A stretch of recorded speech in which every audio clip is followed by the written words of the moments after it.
आपण हे टरबूजाची लागवड आपण 3 एकरमध्ये केलेली आहे.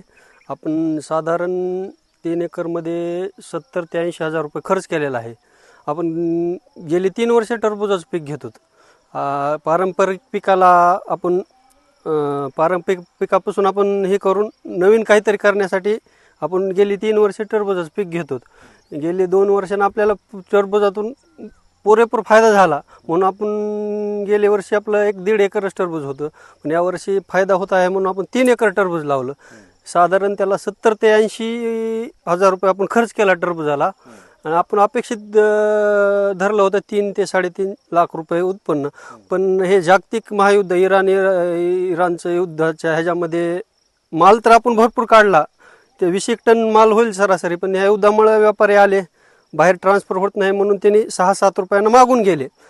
मग आपण ते ठरवलं 6-7 देऊन टाकून आपला खर्च तर निघेल, थोडंफार उत्पन्न जास्त व्हायचं कमी होईल म्हणून द्यायचं ठरवलं. पण ह्या अवकाळी पावसाने गेले 8 दिवसापासून अवकाळी पाऊस सुरू झाला, त्याने तर व्यापाऱ्याने 2 आणि 3 रुपयानं मागायला सुरू केलं. मग 2-3 रुपयानं तर आपला 70,000 खर्च झालेला, तर ते 7 ते 8 हजार रुपये सध्या उत्पन्न होणार नाही.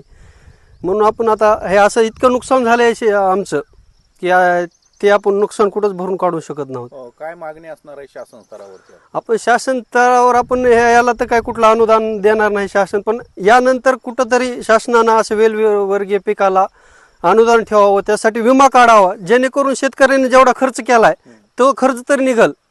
कारण असं जर झालं शेतकऱ्याला लाखो रुपये खर्च करायचा आणि 1ही रुपयाचं जर उत्पन्न होणार नसेल तर शेतकऱ्याला आत्महत्येची वेळ येणार आहे 100%.